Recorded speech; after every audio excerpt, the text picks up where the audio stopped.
김종인 대표 함께합니다. 안녕하십니까? 그렇습니다. 자, 23일날 헌법재판소 이 검수완박법 관련된 결정이 났습니다. 여당에서는 헌법재판관 성향 얘기를 했고요. 야당에서는 한동훈 법무부 장관 책임이 있다라고 하는데 대표님께서 어떻게 보십니까? 뭐 둘 다 맞는 얘기죠. 사실은 검수완박 이 문제가 정권 교체에 빌미를 준 것도 맞잖아요. 네. 근데 이제 헌법재판관이 5대4 결정을 냈잖아요. 네, 5대4. 이 5대4 결정이 예를 들어서 헌법 위반이든지 법 위반 같으면은 6명이 찬성을 해야 되는데 이 절차의 문제만 가면서 헌법재판소도 비켜가 버렸어요. 그러니까 이거를 공을 이제 입법부에다가 국회에다 넘기니까 여야가 각자 자기 좋은 해석을 하는 거다 이래 보고요. 또 한동훈 장관은 검사가 아니고 법무부 장관이잖아요. 예. 법무부 장관으로서 해야 될 말과 안 해야 될 말이 있다. 그런 부분에 있어서는 한동훈 장관이 너무 많이 나가고 있다. 뭐 지금 민주당에서 한동훈 장관 탄핵 얘기를 하잖아요. 탄핵 얘기 나오고 있습니다. 그 문제는 지금 이상민 장관 부분을 우리가 좀 보면은 행안부 장관 뭐 탄핵해서 헌재에 넘겨가지고 뭐 최소한 6, 7개월이 걸려요. 네. 한동훈 장관이 만약에 탄핵이 헌재로 넘어가면 한동훈 장관 직무가 정지되잖아요. 네. 그러면은 선거 뭐 1년 남아 있는데 예. 6, 7개월 혹은 10개월까지 직무 정지되면은 장관 교체할 수밖에 없다. 그렇죠. 그러면은 결국은 한동훈 장관은 일찍 정치판으로 등판하는 길밖에 없지 않느냐. 아, 탄핵을 해버리면. 그래 됐을 네. 때 이제 민주당의 딜레마는 이 안전 부분 또 법적인 부분 이런 부분에 법무부 장관, 안행부 장관이 그냥 헌재에서 직무 정지된 상태로 계속 있는 상태가 되면은 네. 거기에 대한 역풍도 좀 우려를 할 거고 또 한편으로 봐서는 한동훈 장관의 이제 그 효력이라 하는 효능 이제 거기 거의 바닥이 났다. 이제 뭐 부딪혀도 관심이 별로 없어요. 이제는 법무부 장관에서 정치판으로 가는 수순만 남아 있는데 거기를 민주당이 먼저 깔아주느냐, 아하. 그렇지 않으면 스스로 정치판으로 가느냐, 아. 그 차이가 있다 이래 보는 거죠. 이번에 지금 좀 전에 김남국 의원은 이번 헌법재판소 결정이 한동훈 장관 탄핵한 거랑 비슷하다 이렇게 얘기를 하고 있고 또 다른 의원들이 지금 탄핵 얘기하는 게 지금 말한 것처럼 출마 명분이나 몸집 크게 해주는 그런 거 어차피 지금 나갈 거라는 거잖아요. 윤석열 대통령 케이스가 되겠죠. 예. 그런데 한동훈 장관은 조금 다르죠. 왜냐하면 윤석열 대통령하고 지금 다르다. 왜냐하면은 윤석열 대통령 내부죠. 저기 문재인 정권 내부에서 다툼이 있은 거잖아요. 네. 이건 여야의 다툼이기 때문에 내용이 전혀 다르다. 단지 이제 한동훈 장관의 등판이 일찍 나오면은 그 한동훈 장관의 바닥이 다 보일 거다 이래 봐요. 아, 바닥이 보인다고요? 그래서 그 부분도 제가 야당으로 봐서는 예. 고민을 하는데 예. 뭐 야당이 이슈를 지금 그 한일 정상회담 부분을 가져가다가 네. 검수완박으로 넘어갔을 때 네. 검수완박의 문제는 야당이 불리한 조건이에요. 왜냐하면 국민들은 6대 범죄에서 2대 범죄만 검찰이 수사하라 되게 불안해 하거든요. 네. 또 경찰이 야당이 원하는 방향으로 가는 것이 아니라 경찰 또한 줄서기를 해버렸잖아요. 그렇죠. 예. 윤 정부에. 그래서 그런 부분으로 봐서는 이 이슈가 야당한테는 그렇게 유리한 이슈도 아니다. 그래서 이 이슈는 빨리 정리를 하는 것이 야당으로 봐서는 맞다 이래 보는 거죠. 좀 전에 말했던 한동훈 장관이 정치계에 뛰어들면 바닥이 보일 것이다. 정치인 선배로서 지금 하시는 말씀입니다. 한동훈 장관은 법조인, 검찰 뭐 그런 정도지. 예. 뭐 본인이 정치판에 돌아보면 알아요. 정치판에 돌아보면 왜 그 윤석열 대통령도 네. 그 당시에 민주당 정부 내부의 다툼 때문에 국민들이 모르는 상황에서 대통령 후보로 나왔잖아요. 그런데 한동훈 장관은 이제 한 1년간 국민들이 봤잖아요. 네. 그래서 뭐 너무 좀 날랜다. 그러면 입법기관으로서 돌아갔을 때 한동훈 장관의 모습이 뭔가, 또 지금 한동훈 장관이 나온다 해서 MZ 세대의 호응을 얻느냐, 그것도 아니란 말이에요. 그럼 효능이 뭐냐, 한동훈 장관의 쓸모가 뭐냐, 저는 바닥이 이제 거의 다 났다 이래 보는 거죠. 자, 지금 결국 국민의힘 지지율 얘기를 하지 않을 수가 없는데요. 좀 별로는 안 좋은 것 같아요. 특히 TK 대구 경북 지역에 국민의힘보다 대통령 지지율도 낮고 좀 전혀 낮아지는 분위기거든요. 어떻게 보십니까? 대구 경북 예측했던 결과다. 제가 우려했던 것은 네.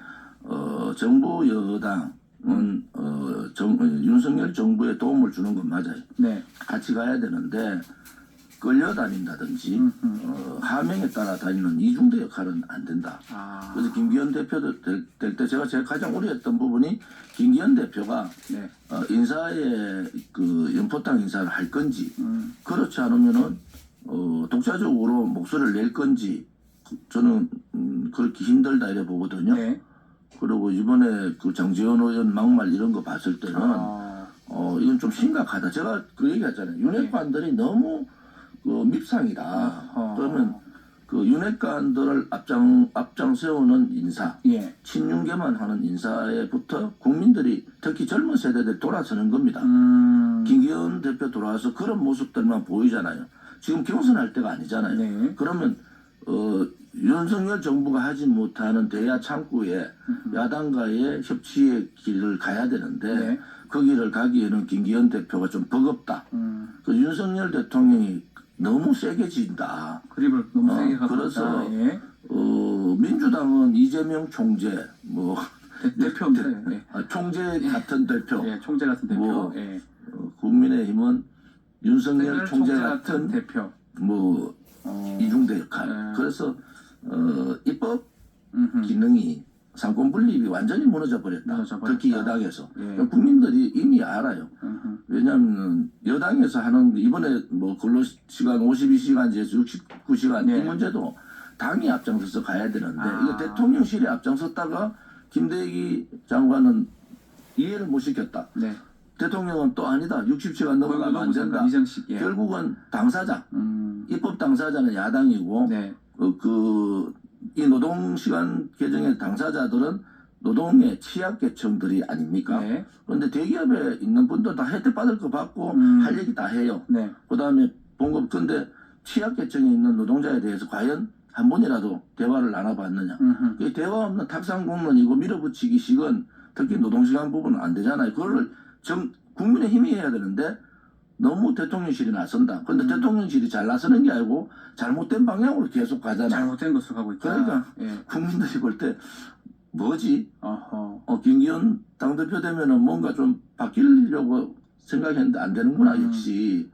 그래서 대통령 지지율하고 당의 지지율이 같이 이제는 계속 가는 거예요. 그럼 대통령이 잘못해도 떨어지고 네. 당이 또 잘못해도 떨어지고 그런 상태는. 계속 떨어진 상황. 그래서 대통령이 뭐 잘해가지고 올라가서 뭐 이런 경우는 좀 힘들 것 같아요. 지금으로 봐서는. 좀 전에 그 장제원 의원 얘기를 좀 했는데 좀 버럭하는 그런 부분이었어요. 상임위원장 내려놔야 된다 이런 얘기도 있거든요. 어떻게 보십니까? 내려놔야죠. 아, 내려놔야 된다. 그러면은 이게 한 번이 아니잖아요. 예. 그러면은 뭐 국민의힘 입장에서 봐서는 장제원 의원 한 사람의 발언이 아니고 이거 윤 대통령이 감싸고 있는 윤핵관들의 오만이구나. 네. 그래서 윤 대통령한테 직격탄을 내린 거잖아요. 예. 그럴 때는 그 국민의힘 당 대표가 장제원 의원 불러서 이제 좀 그만해라. 한시 때 얼마 되지도 않았지만 이선 그만해라고. 완전히 물러서라. 왜냐면 본인들이 이선 물러서기로 했잖아요. 아하. 그런데 지금 장제원, 권선동 이런 분들이 앞에 나오면 나올수록 지지율은 떨어진다. 아하. 그러니까 김기현의 목소리보다 이 사람들의 목소리가 나오기 시작하면은 김기현 대표는 청와대 대통령실 눈치 봐야 되죠. 윤핵관들 눈치 봐야 되지. 그다음에 공천하게 되면은 더 심한 상황이 오잖아요. 그래서 걱정입니다. 걱정이다 말씀하셨는데 또 지금 눈에 띄는 게 다음 달 7일 예정된 원내대표 선거거든요. 어떻게 될 것 같습니까? 지금 보니까 김학용 의원, 윤재욱 의원 2파전 될 것 같다. 이 분석도 있고요. 윤석열 정부는 그 안철수 의원하고의 예. 연합 정부가 아니고 네. 김무성 전 의원하고의 연합 정부다. 아, 그렇게 보시는 김무성계들이 저희 거의 다 들어가 있습니다. 지금 윤핵관들도 다 김무성계들이. 그러면은 김무성계의 핵심이 김학용 의원인데 대구의 민심은 지켜보는 거예요. 김재원 의원도 뭐 대구 경북이라 하지만 많이 떠나 있었잖아요. 예. 대구의 이번에 경선 부분이나 여러 가지 상황들을 보면서 네. 좀 소외감을 느끼고 있다. 그런데 또 수도권 논으로 해가지고 김학용 의원, 김무성계를 밀면은 대구 민심은 폭발할 겁니다. 아, 대구 민심 더 안 좋아질 거다 이 말씀이네요. 왜냐하면은 뭐 윤석열, 김무성 연합 정부. 예. 그게 모든 당직에 혹은 모든 그 여러 가지 정부 구성에 그래 돼 있단 말이에요. 네. 그래서 그 부분은 윤석열 정부가 굉장히 조심해야 된다. 자, 그렇다면 김무성계 말하니까 또 박근혜 전 대통령 얘기하지 않을 수가 없을 것 같아요. 대구 민심은 박근혜 전 대통령하고 좀 더 연관이 된다 이렇게 봐야 되는 겁니까? 박 대통령은 지금 사면 받고도 1년 예. 동안 아무 말씀 안 하시잖아요. 네. 이영하 변호사가 이제 뭐 좀 소통도 하고 좀 여러 사람 만나시겠다 이러는데 뭐 저로 봐서는 옳은 일이다 이래 보는데 정치적으로 이렇게 갑자기 들어오고 이러지는 않으실 거예요. 네. 그분 성품으로. 그래서 대구 민심도 박근혜 대통령에 대한 여러 가지 애정이 있어요. 그래서 그런 부분들은 대구 경북 분들이 좀 지켜보고 있다. 영남권에 있는 분도 지켜보고 있는 상황이다. 자, 근데 때 아니게 침해다 이런 얘기도 있고 이영하 변호사 아니라고 하기도 하고요. 말도 안 되는 소리고. 이런 얘기가 왜 자꾸 나옵니까? 대통령은 신체적인 예. 그 건강 상태가 안 좋지. 정신적 이런 부분은 있을 수 없는 일이고요. 뭐 저희들이 여러 가지 보는 관점에서는 말하기 좋아하는 사람들이 그 박근혜 대통령이 나왔을 때의 여러 가지 상황. 네. 결국은 윤석열 정부에 조금 부담이 될 겁니다. 아, 나오면 부담이 될 수 있다. 그래서 그런 부분들을 시기하는 사람들, 그런 걸 우려하는 사람들의 얘기다. 이렇게 보는 거죠. 그러면 지금 유영하 변호사 말로는 좀 지난 이른 시일 내에 박 대통령 외부 일정도 하고 메시지도 나올 것이다. 또 최근에 이명박 전 대통령도 뭐 뭔가 활동이 좀 있었잖아요. 전직 대통령이 이렇게 활동하는 거 이거랑은 또 현 정부의 지지율하고는 또 어떻게 연관이 될까요? 전직 대통령이 네.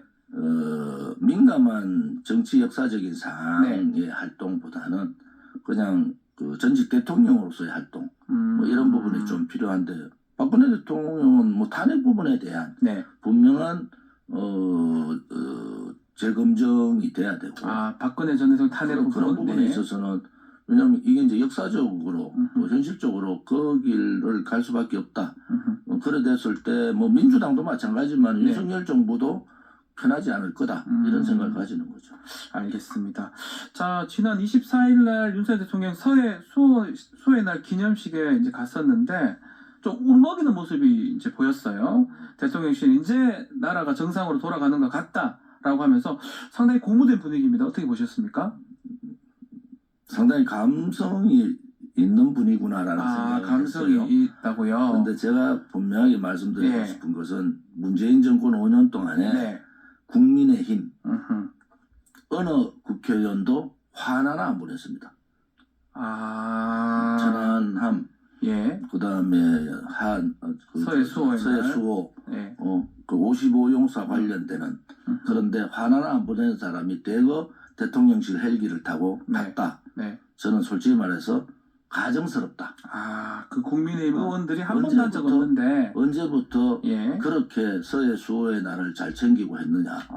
그럼 결국 국민의힘에 이승만 대통령 사진 붙여놨잖아요. 그리고 어제가 이승만 대통령 생신인데 탄신일이라고 그걸 갔다 왔거든요. 표현하더라고요. 갔더니 아니 화환도 하나도 없더라고.